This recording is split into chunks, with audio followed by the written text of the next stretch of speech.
वहीं मध्य प्रदेश में डॉक्टरों की भारी कमी है, जो मानक हैं उससे भी कम संख्या है। तो सवाल है कि फिर मरीजों का बेहतर इलाज कैसे हो, कितने लोगों पर कितने डॉक्टर हैं, इस रिपोर्ट में आप देखिए।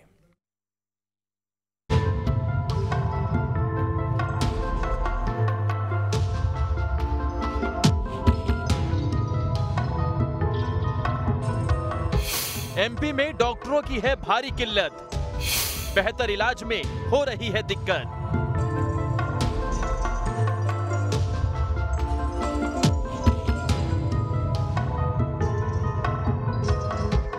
कागजों में भले ही डॉक्टरों की संख्या आबादी के लिहाज से ठीक हो, लेकिन हकीकत ये है कि प्रदेश में तय मानक से भी कम डॉक्टर हैं। आंकड़े बताते हैं कि आबादी के लिहाज से 77,000 डॉक्टर होने चाहिए। हकीकत में सिर्फ 22,000 डॉक्टर हैं, यानी करीब 3400 लोगों पर एक डॉक्टर है। मानक के मुताबिक प्रति 1000 आबादी पर एक डॉक्टर होना चाहिए, यानी जो तय मानक है उससे 3 गुना कम डॉक्टर हैं। तो सवाल है कि हर मरीज का आसानी से इलाज कैसे हो पाएगा।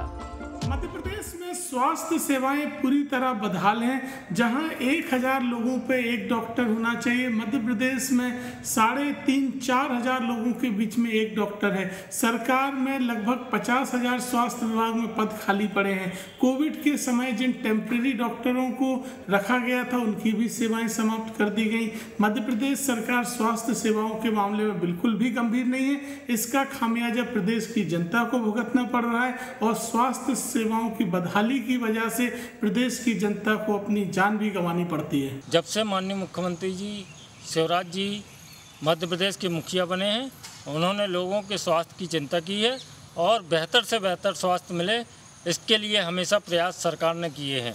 और रही बात भर्ती की, तो सरकार प्रयास में है कि चिकित्सकों की भर्ती हो और जो कानूनी अड़चनें जो आ रही हैं उनको दूर करके जल्द से जल्द सरकार चिकित्सकों की भर्ती करेगी, कमी को पूरा करेंगे और लोगों को बेहतर से बेहतर स्वास्थ्य मिल जाएगा।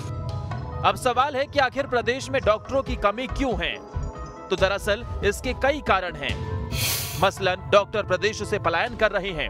हर साल 3,000 डॉक्टर तैयार हो रहे हैं, इनमें से 800 हर साल प्रदेश छोड़ देते हैं। दूसरे राज्यों में डॉक्टरों को ज्यादा पैसे मिलते हैं, कुछ वेतन और प्रमोशन विसंगतियां भी हैं।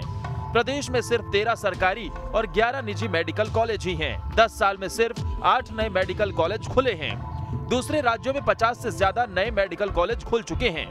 एमबीबीएस के अलावा पीजी की सीटें भी अन्य राज्यों से कम हैं। नए डॉक्टर्स मिलने में समस्या इसलिए होती है क्योंकि एमबीबीएस करने के बाद जो मेडिकल स्टूडेंट हैं वो प्री पीजी की तैयारी करते हैं। एक अटेम्प्ट में सक्सेस नहीं होते तो दूसरा अटेम्प्ट, फिर वो उनको मन का सब्जेक्ट नहीं मिलता तो तीसरा अटेम्प्ट, ऐसे ये बीच में 2-3 साल का लेक्यूना बन जाता है। और फिर पीजी करने के बाद डॉक्टर्स को बॉन्ड भराया जा रहा है। सरकार ने भी प्रयास किए कि आपको बॉन्ड भरना पड़ेगा और 1 साल आपको सरकारी नौकरी करनी ही पड़ेगी। तो उस रूप में भी हमें डॉक्टर्स मिल रहे हैं, मेडिकल ऑफिसर्स के रूप में मिलते हैं, वो भले ही वो पीजी रहते हैं। शासन ने एक और निर्णय लिया कि 65 साल की उम्र में जो डॉक्टर्स सेवानिवृत्त हुए हैं, यदि वो चाहें तो 67 साल मतलब 2 साल और अपनी सेवाएं सरकार को दे सकते हैं सैलरी के साथ। बहुत से डॉक्टर्स ने इसमें भी आवेदन किए हैं और इसके लिए संभाग कमिश्नर महोदय को अधिकृत किया हुआ है। मध्य प्रदेश मेडिकल काउंसिल के आंकड़े बताते हैं कि 2019 में 704, 2020 में 1102, 2021 में 1188 डॉक्टरों ने पलायन किया। 2022 में 110 डॉक्टर एनओसी ले चुके हैं। ऐसा नहीं है कि सरकार भर्ती की कोशिश नहीं कर रही है, प्रक्रिया लगातार चल रही है, लेकिन सच्चाई ये है कि डॉक्टरों का सरकारी नौकरी से मोह भंग हो चुका है। जब तक सीटें नहीं बढ़ेंगी और कथित विसंगतियां दूर नहीं होंगी, प्रदेश में मानक के लिहाज से डॉक्टरों का होना मुश्किल है। प्रदेश में डॉक्टरों की कमी अभी से नहीं बल्कि पिछले कई सालों से बनी हुई है और इस कमी को दूर कर पाने में सरकार के तमाम प्रयास नाकाम साबित हुए हैं।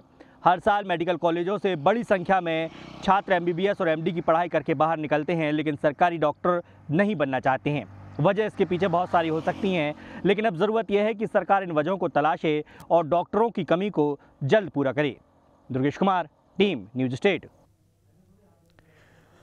अब इसमें एक खबर तो यह है कि डॉक्टरों की भर्ती लगातार हो रही है, लेकिन जितने रखे जाते हैं उससे ज्यादा छोड़ जाते हैं, इसीलिए कमी बरकरार रह जाती है।